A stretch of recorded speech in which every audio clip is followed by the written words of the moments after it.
Welcome to the Research Desk. Glad to be here. So, to start us off, I want to look at a pretty terrifying historical metric. Over the last 500 years or so, a rapidly rising global power has challenged an established dominant power exactly 16 times. 16 times. Exactly 16 times. And 12 of those 16 instances ended in catastrophic, world-altering war. Right. 12 out of 16. Yeah. So today, we aren't asking if a global conflict is coming. We're actually asking if the underlying mathematics of global power dictate that the conflict is, well, already here. Which is a very different way to look at geopolitics. Exactly. We are taking the traditional dashboard, the endless analysis of diplomatic speeches, raw comparisons of military budgets, political science narratives, and we are just throwing it out. Throwing it completely out. Instead, we are asking a purely structural question. What if the health, the stability, and the eventual collapse of a world order can be accurately diagnosed by a single mathematical number? I mean, it sounds almost too simple, but the math is incredibly robust. It is. The core thesis we are examining today is that a world order is not a political construct. It is, mathematically speaking, a probability distribution over nation-states. Right. By taking Shannon Entropy, which is the exact mathematical formula used to measure the unpredictability of telegraph signals, and applying it to the distribution of global power, we can accurately chart the life cycle of empires. We are literally measuring the fragility of the world order through the entropy of power. Yes, and my position today is really rooted in the long view of historical structures. Every dominant system moves through the exact same four-phase entropy equation: compression, fracture, disorder, and recompression. The inevitable cycle. Right. And by understanding these mathematical cycles, I'd argue we don't have to be passive victims of the violent fracture phase. We can engineer a managed, moderate entropy. We can distribute power deliberately to maintain stability, just as the statesmen of the 19th century did, rather than blindly falling into war. See, the mathematical framework of applying Shannon entropy to global power is absolutely brilliant. I'll give you that. But the assumption that we can safely manage the current geopolitical cycle, that is, a dangerous historical illusion. A dangerous illusion? Absolutely. I mean, the raw data demands our immediate attention. And frankly, it's terrifying. We've moved from a post-war environment where the U.S. commanded 50% of global GDP down to a really fragile 24%. While rising powers have surged. Exactly. Specifically China, which has surged at an unprecedented rate. We are currently hurtling through a violent phase 2 fracture. But that's exactly why historical precedent matters. But here's where the historical analogies completely break down in my view. Modern technology, artificial intelligence, autonomous drone swarms, offensive cyber weapons, they are acting as massive entropy accelerators. You think the speed negates the management? I know it does. They are shifting the balance of global power in a matter of months rather than decades. The historical precedents of slow, managed transitions that you rely on, they're entirely obsolete. Because of the injection speed. Right. Technology is injecting entropy at a violent speed that human institutions simply cannot process. And because of this speed, global financial markets are completely blind to the reality. They aren't pricing it in. Not at all. They are dangerously mispricing the imminent systemic re-rating of global assets that happens, every single time an empire fractures. Okay. To truly grasp the precipice we're standing on today, I think we have to start by demystifying the math, right? And then we have to look at the baseline of human history. Let's do it. Explain Shannon entropy in plain English. Sure. So in 1948, a mathematician named Claude Shannon published a paper on communication theory. He was trying to figure out how to measure the unpredictability of information moving over a telegraph wire. Right. A very physical engineering problem. Exactly. And he realized that if a signal is perfectly predictable, like if you know exactly what the next letter is going to be, the entropy is zero. There is no surprise. It's a certainty. Right. But if the signal is completely random, the entropy is at its maximum. So we are taking that exact concept and mapping it onto global power. Think of nation-states as the signals. Okay, so when one single nation holds all the leverage. Exactly. When one nation has all the economic and military leverage, The actions of the global system are perfectly predictable. The hegemon dictates the rules, and everyone else just complies. The entropy is near zero.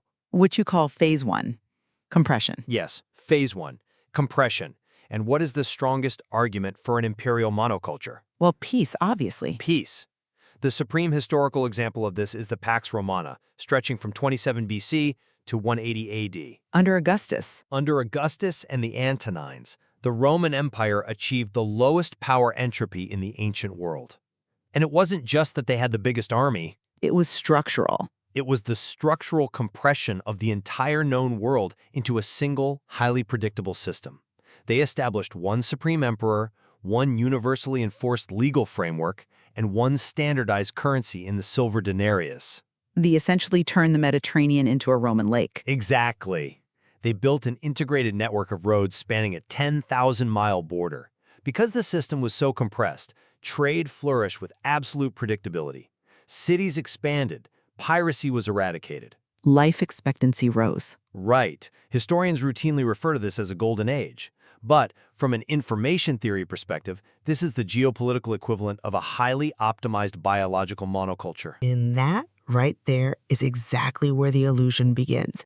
Because a biological monoculture is incredibly productive. Sure, highly productive. You plant one specific type of genetically identical wheat across 10,000 acres, and your yield is astronomical.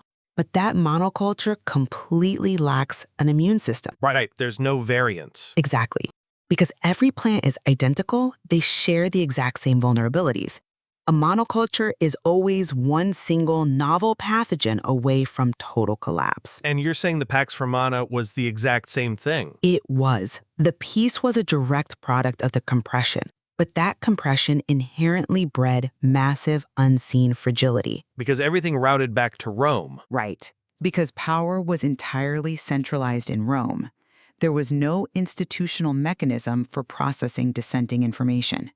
The provincial elites in Britannia or Syria had no legitimate channels to challenge the center. Or even express localized grievances. Exactly. So those grievances simply accumulated in the dark. The system looked magnificent on the surface, but it had zero shock absorbers. Which brings us to the Antonine Plague. Right. When the Antonine Plague hit in the late 2nd century, followed by a severe cooling of the climate, the underlying agricultural base was massively disrupted. Tax revenues fell. And Rome's only response was to debase the currency? Yes, they reduced the silver content of the denarius just to pay the military. And because it was a monoculture, that inflation cascaded instantly across the entire empire. There was no firewall. None. By the year 235, that magnificent monoculture shattered into the 3rd century crisis. I mean, in a span of 50 years, there were 26 different claimants to the throne. Continuous civil war. Continuous civil war, and the near total collapse of the trade networks. The empire suffered a textbook phase 2 fracture. Because low entropy systems cannot absorb systemic shocks. By definition, they cannot. The center simply cannot hold when the environment changes. Well, your description of the 3rd century crisis perfectly illustrates the transition from phase 1 to phase 2. The monoculture fractures because the cost of maintaining the compression exceeds the resources of the hegemon. It becomes mathematically unsustainable. Exactly. But we don't have to rely purely on ancient history to understand this mechanism. We have literally lived through the most extreme phase 1 compression in human history. You're talking about 1945. I am talking about the global landscape in 1945. Consider the sheer magnitude of the concentration of power at the end of the Second World War. It's almost difficult to comprehend from our current vantage point today. It really is staggering. In 1945, the United States held an astonishing 50% of global GDP. 50%, half the world's economic value. Half of all economic value produced on the planet came from one country. The U.S. possessed absolute control over the world's newly established reserve currency. And a total monopoly on nuclear weapons at the time. Exactly. And while the industrial bases of Europe, Russia, and Asia were reduced to literal ash and rubble, the American industrial machine was not only untouched, but operating at peak wartime efficiency. It's the purest definition of near zero power entropy. Yes. It is the closest the modern world has ever come to an absolute mathematical monoculture of power. And the world order that followed, the Pax Americana, the Bretton Woods institutions, the UN, the World Bank. Right. That order was not a triumph of brilliant cooperative diplomacy. No, it absolutely was not. And that's the illusion of the last 80 years. The idea that it was all just enlightened statecraft? Exactly. We act like the post-war liberal international order was the natural enlightened state of the world, secured by superior political institutions. Like there was this sudden human desire for cooperation. When in reality, it was just math. It was a mathematical inevitability. When a single player holds 50% of the world's economic and military output, there is absolutely nothing left to debate. You just take the deal. Right. The rules of global trade, finance, and security were simply whatever the dominant player dictated. The United States didn't have to negotiate the terms of global trade. It simply provided the naval security to guarantee it. On its own terms. Entirely on its own terms.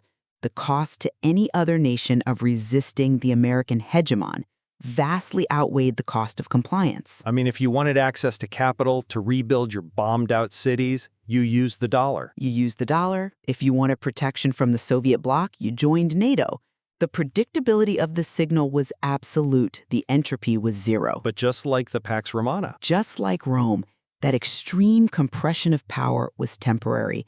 It was an anomaly, born out of the catastrophic destruction of every other major economy on Earth. And that compression has definitively ended. It has irreversibly ended. The unipolar stability shatters, the absolute moment you measure the present-day reality. Well, the numbers certainly show the uncoiling of that compression. The United States has fallen from that commanding 50% share of global GDP down to 24% today. A massive drop. Massive. And simultaneously, China has executed the most rapid accumulation of power in human history. Going from, 3.6% of global GDP in 1990? Yeah, 3.6% in 1990, up to 18% in 2026. And the European Union collectively sits at roughly 15%. Plus India and Japan controlling massive shares as well. Exactly. The entropy of the global power distribution hasn't just ticked upward, it has violently uncoiled. We are no longer perching a phase 2 fracture, we are entirely submerged in it. Submerged is the right word. The global system is no longer a predictable signal. We now have multiple transmission sources broadcasting different rules, different currencies, and different geopolitical narratives simultaneously. Which brings us back to the Thucydides Trap. Right. That terrifying metric I mentioned at the very beginning. The dynamic of a rising power threatening to displace a ruling power is the most dangerous structural condition in geopolitics. Without a doubt. You have an established power that built the institutions, wrote the rules, and truly believes its dominance is both natural and morally justified. And then you have the rising power. Right, a rising power that looks at those exact same institutions and sees them as illegitimate constraints designed specifically to suppress its growth. And when you look at those 16 historical instances over the last 500 years, the results are deeply sobering. 12 out of 16 ended in war. And we have to be extremely precise about why those wars happen. Because the core insight of the Shannon Entropy framework applied to geopolitics is that it's not the absolute level of entropy that triggers the conflict. It's the derivative. Yes, it is the rate of change. In mathematical terms, the first derivative of the power distribution is what kills. Meaning, if a rising power takes 200 years to catch up, the system has time to adjust. Exactly. Treaties can be rewritten, spheres of influence can be slowly renegotiated, but when China goes from 3% of global GDP to 18% in just over 3 decades, the speed of that ascent shatters the psychological frameworks. It shatters the psychological and institutional frameworks of the established power. The current escalation of tensions between the United States and China is fundamentally not about the political status of Taiwan. It's not about trade deficits either. No, it's not about trade deficits, and it's not about intellectual property theft or semiconductor supply chains. Those are just the localized symptoms of the underlying mathematical disease. The disease being the rate of rising entropy. Right. The entropy is rising so rapidly past a critical threshold that the old rules, the rules established at Bretton Woods, the WTO, the UN, they command zero compliance from the rising power. Because their capabilities have outgrown the rules. Exactly. The narrative of the established power insists the old rules must hold to maintain peace. The narrative of the rising power insists the old rules are a straitjacket that must be broken. But neither narrative can achieve dominance without conflict. Precisely. When the rate of change is this fast, the established power almost always concludes that it is better to fight a preventative war today than to fight a war tomorrow when the rising power is even stronger. That is the trap. The gravity of the Thucydides trap is undeniable, I agree, and the rate of change is indeed the critical variable. But treating that 12 for 16 statistic as an inescapable death sentence ignores the vital exception embedded within the very data you're citing. You're talking about the 4. Yes, 12 instances ended in war. That means 4 instances did not. 4 times in modern history, a rising power challenged an established hegemon, and the transition occurred without catastrophic violence. But those are the outliers. Outliers? Maybe. But we have to look rigorously at how those 4 peaceful transitions actually happened. They didn't happen by accident. No, they didn't. They happened through the deliberate strategic management of the entropy cycle. They happened because the established power recognized the mathematical reality of its declining relative share and proactively ceded space to the challenger. Like the British and the Americans. Exactly. That is the clearest, most relevant example. The transition of naval and economic supremacy from the British Empire to the United States at the dawn of the 20th century. The British were the undisputed masters of the 19th century. They were, but by the 1890s, they recognized the rising American behemoth. They saw the demographic and industrial trajectory of the U.S. and realized that fighting to maintain dominance in the Western Hemisphere was a losing mathematical proposition. So they chose accommodation. They deliberately chose accommodation over confrontation. They settled border disputes in Venezuela favorably to the U.S. They pulled their naval squadrons out of the Caribbean. They implicitly handed regional hegemony to Washington. Right. They engineered a controlled release of pressure. The British recognized that Phase 2 fracture is a mathematical certainty. Empires always eventually lose their relative dominance. But Phase 3 is a choice. Exactly. Phase 3, maximum disorder, is a choice. If we understand the mechanics of how power distributes, we can engineer systems that accommodate rising powers. We can distribute power deliberately to maintain stability rather than clinging blindly to a fractured monoculture until it shatters into war. Okay, but before you prescribe engineered transitions and manage decline as the solution, you must look directly at what happens when that management fails. When we fully enter Phase 3. Right. When the system fully enters Phase 3, maximum disorder, you are pointing to the British accommodation of the U.S., but you are completely ignoring the much more common alternative. Which is 1914. Look at the period between 1910 and 1914. This is the ultimate nightmare scenario of high-power entropy.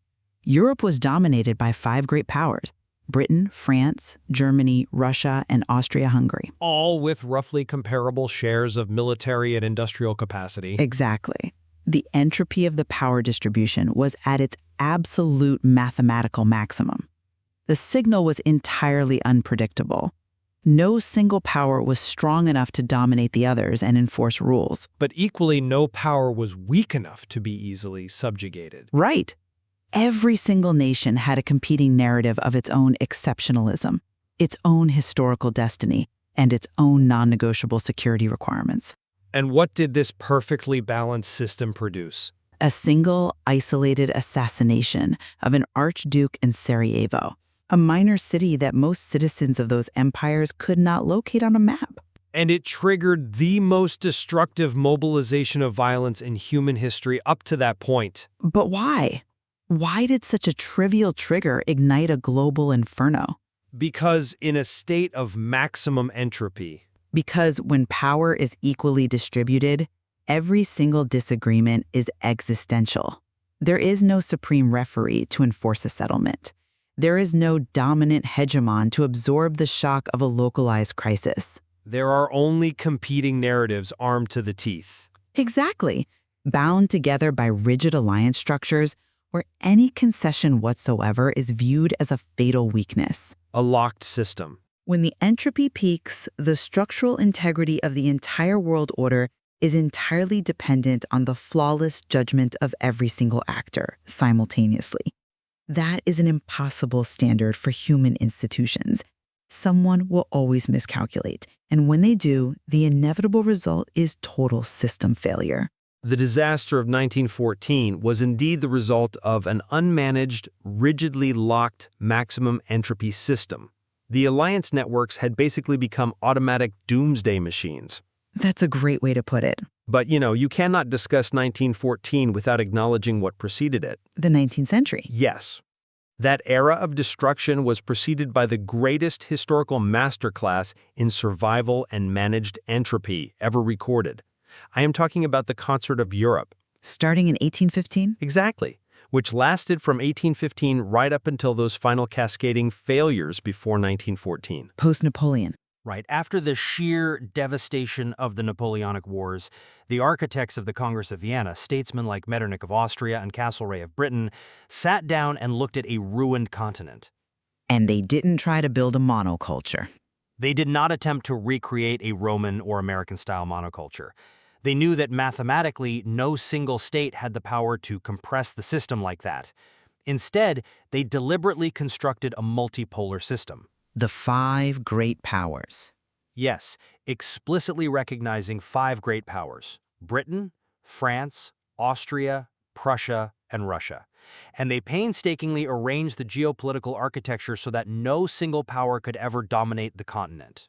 But no great power could be conquered either. Exactly. They even rehabilitated France, the defeated aggressor, and brought it back into the core system to ensure balance.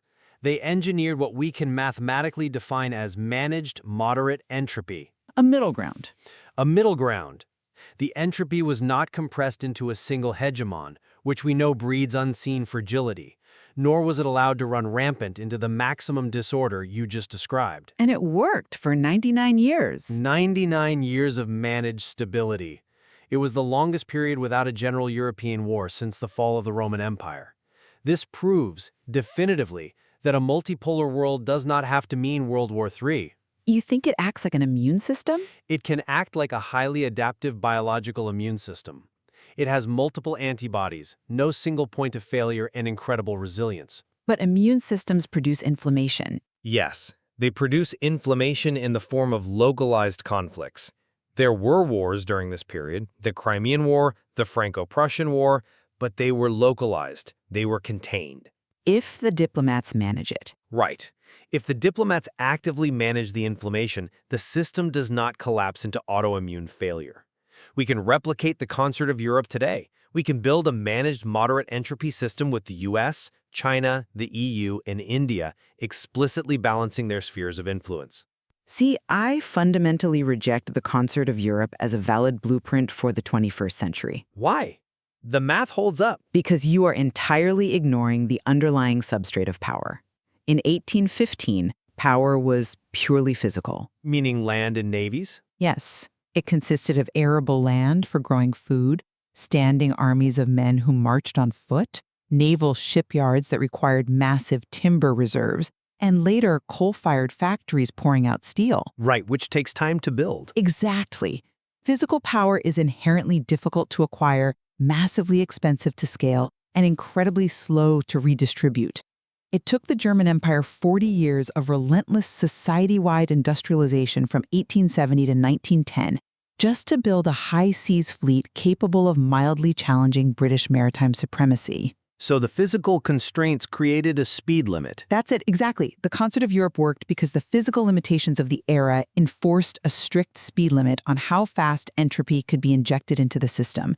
If France started building more cannons, Britain and Prussia could literally count the foundries. They had years to adjust the treaties. Diplomats had years, sometimes decades, to observe shifting power dynamics and organize their conferences.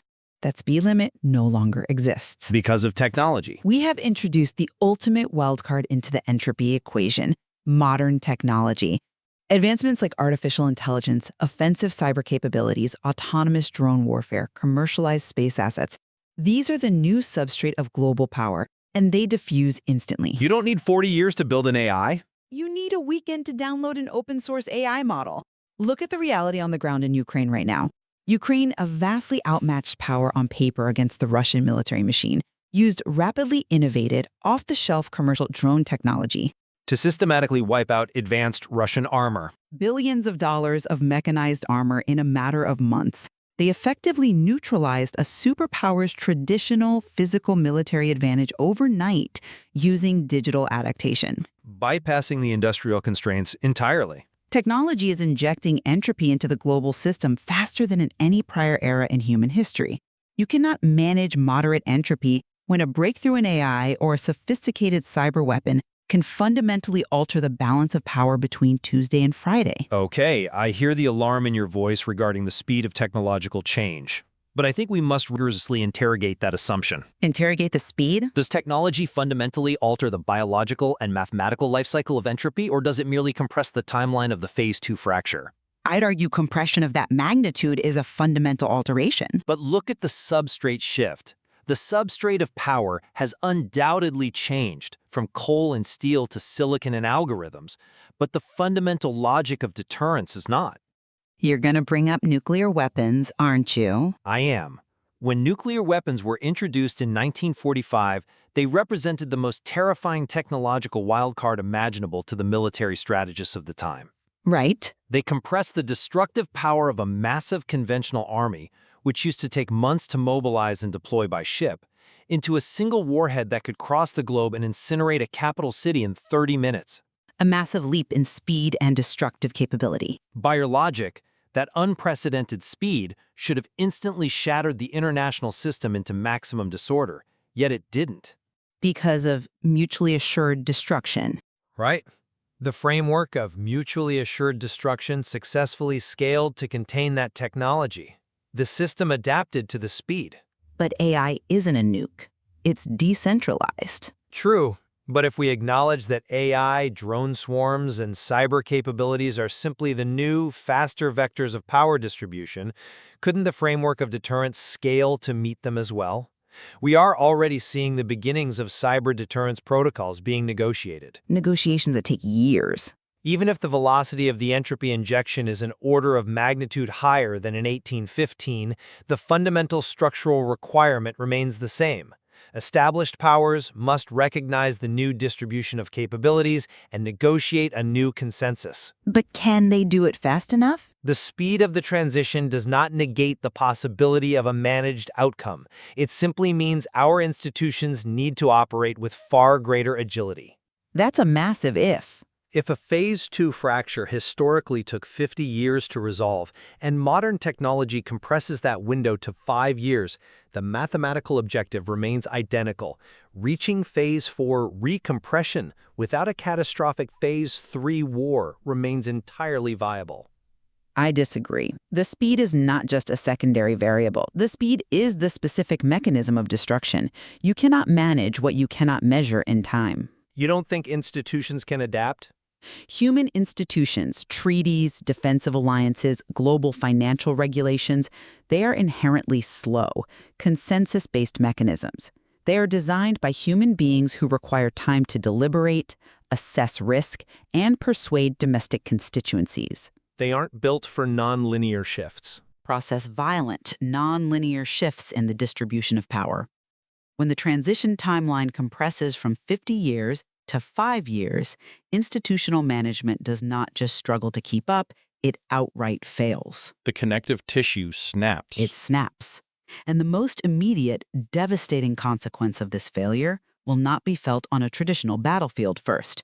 It will be felt in the global financial markets. You're looking at the Suez crisis. I am.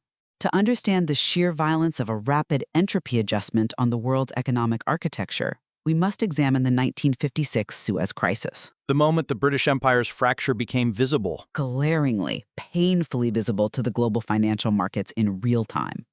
Britain and France, clinging desperately to the illusion of their imperial authority, invaded Egypt to seize control of the recently nationalized Suez Canal. And the United States stepped in. The U.S., having already mathematically superseded Britain as the global hegemon a decade earlier, decided it was time to assert its absolute dominance. President Eisenhower was furious. He was, but he didn't send troops to fight the British. He used the pure power of the monoculture. The U.S. explicitly threatened to dump its massive holdings of British sterling reserves onto the open market. And blocked the UK from drawing on the IMF. Right. The results were immediate and brutal. The Bank of England literally bled its dollar reserves trying to defend the currency peg. The British pound plummeted 15% in a matter of weeks. Forcing a humiliating ceasefire. And more importantly, sterling's share of global reserve currency accelerated into a terrifying freefall, collapsing from roughly 30% down to under 5% over the following decade. One single geopolitical miscalculation. 1 week of brutal financial coercion by the hegemon, and a century of impregnable reserve currency status was utterly destroyed. And the financial markets of the 1950s did not price this in advance because geopolitical entropy transitions weren't on their dashboard. They believed the Bank of England was invincible. They were catastrophically wrong. Well, the Suez crisis is a masterclass in how financial leverage dictates geopolitical outcomes. And you are absolutely right to highlight how quickly a narrative can collapse when the underlying math no longer supports it. The math always wins. It does, but what you have just outlined perfectly illustrates the ultimate synthesis of this entire framework. Empires do not fall because of bad leaders or poor individual policy choices in a vacuum. Eden's miscalculation was just the trigger. Exactly. The British Empire fell because the entropy of power had risen past the point where the narrative of British supremacy could successfully hold the system together. The physical reality diverged from the financial consensus. Right. The data you cite, the decline in reserve currency share, the shifting GDP ratios, the inability to project military force without American permission, these are not political phenomena. They are pure, structural entropy measurements. Manifestations of the equation. Yes. The shift from the Pax Romana to the third century crisis, the collapse of the concert of Europe into World War I, the transfer of hegemony from Britain to the U.S., and now, today, the fracturing of the Pax Americana, they are all expressions of the exact same mathematical equation resolving itself over time. Resolving itself violently. But if we accept that we have decisively entered a phase 2 fracture and the data on China's rise proves that we have, the mandate is clear. The unipolar monoculture of 1945 is dead. Completely dead. So the only remaining variable is our response. Do we acknowledge this mathematical reality and actively build institutions capable of managing a multipolar, moderate entropy world? Or do we stubbornly cling to the illusion of American dominance, trying to enforce old rules until the system forces a violent Phase 3 correction? Well, if we are truly in a Phase 2 fracture, and if the speed of technology ensures that this transition will be volatile and rapid, then the specific financial implications for today are absolute and unavoidable. The same blind spot from 1956? The exact same catastrophic blind spot exists in the global financial markets right now regarding the United States dollar. Because reserve currency status is the purest measure of power entropy. It is the most undiluted measure. When one currency dominates trade and central bank balance sheets, entropy is low. When competing alternatives gain traction, entropy is rising. And the data there is unambiguous. Completely. The U.S. dollar's share of global central bank reserves has steadily fallen from 72% in the year 2000 down to 58% in 2026. BRICS nations are actively constructing alternative payment rails to bypass SWIFT. Which is a direct injection of entropy. A measurable injection into the very foundation of the global financial system. Yet market participants continue to price global assets as if the 50% GDP dominance of 1945 is still fully intact. They are pricing in a slow, managed transition. But technology is accelerating it. The spring is coiling far tighter and faster than the historical baseline. First, the entire concept of U.S. equity exceptionalism, the deeply held market assumption that American stock markets will structurally outperform the rest of the world in perpetuity. You see that as a Phase 1 compression? It is nothing more than a Phase 1 compression waiting to violently fracture. The massive valuations of American tech monopolies rely entirely on a stable, low-entropy global system that enforces their intellectual property rights worldwide. A monoculture narrative. Exactly. Second, the defense sector is no longer a cyclical political play dependent on election outcomes. Defense stocks are the ultimate structural beneficiaries of rising geopolitical entropy. When the overarching referee vanishes, every nation must individually arm itself to ensure survival. Which brings us to supply chains. Right. The massive, ongoing reshoring of global supply chains, moving semiconductor fabrication from Taiwan to Arizona, is not a passing political trend. It is a permanent corporate adaptation to rising entropy. Companies are realizing they must optimize for resiliency and redundancy, not just cost efficiency. And finally, gold. Gold must be completely redefined in the minds of investors. Gold is fundamentally not an inflation hedge. It is an entropy hedge. It sits completely outside the sovereign liability system. It has dramatically appreciated during every single period of rising power entropy in modern history. Gold rises precisely when the global consensus breaks, because when you can no longer trust the referee, you hold the asset that does not require a referee. So to pull this all together and view it through the lens of our core framework, world orders are simply probability distributions over power. That's the baseline. The incredible stability of the Pax Romana, the managed balance of the British Empire's Concert of Europe, and the unipolar dominance of the Pax Americana are all manifestations of the exact same underlying equation, resting at different phases of its life cycle. And we are in phase 2. The economic and military data undeniably confirms that we are deep into phase 2. The concentration of power that defined the late 20th century has decisively broken. And entropy is rising rapidly. Right. Now, my perspective remains that by recognizing this pattern mathematically, by understanding that the Thucydides Trap is a measurable phenomenon of converging power shares, we are not doomed to repeat the violence of the past. If we measure the entropy, we can manage the transition. We can build a stable, resilient multipolar framework. And while the underlying mathematics of the 4-phase cycle are undeniable, the belief that we can safely manage this specific transition is dangerously optimistic in my view. Because of the technological speed. The unprecedented speed of technological diffusion has completely decoupled the rate of entropy injection from the slow pace of institutional diplomacy. We are navigating a phase 2 fracture at hyperspeed. Without the physical constraints of the past. Exactly. And the global market is currently operating as a psychological monoculture of U.S. exceptionalism, utterly mispricing the immense geopolitical risk premium generated by this rising disorder. Well, where we firmly and importantly converge is on the diagnostic tool itself. Tracking Shannon Entropy, rigorously measuring the distribution of global GDP, military capabilities, and reserve currency shares provides a far more accurate thermometer for global stability than any political forecast. The mathematical spring is rapidly uncoiling. The monoculture of power has fractured. The fundamental mechanics of the global order are shifting violently beneath our feet, and investors and citizens alike must adapt to a world defined by rising structural disorder. The rules of the old order are commanding less compliance with every passing day, and the cost of maintaining the illusion of a monoculture will be extracted violently from those who refuse to measure the rising entropy. This is the Research Desk officially signing off.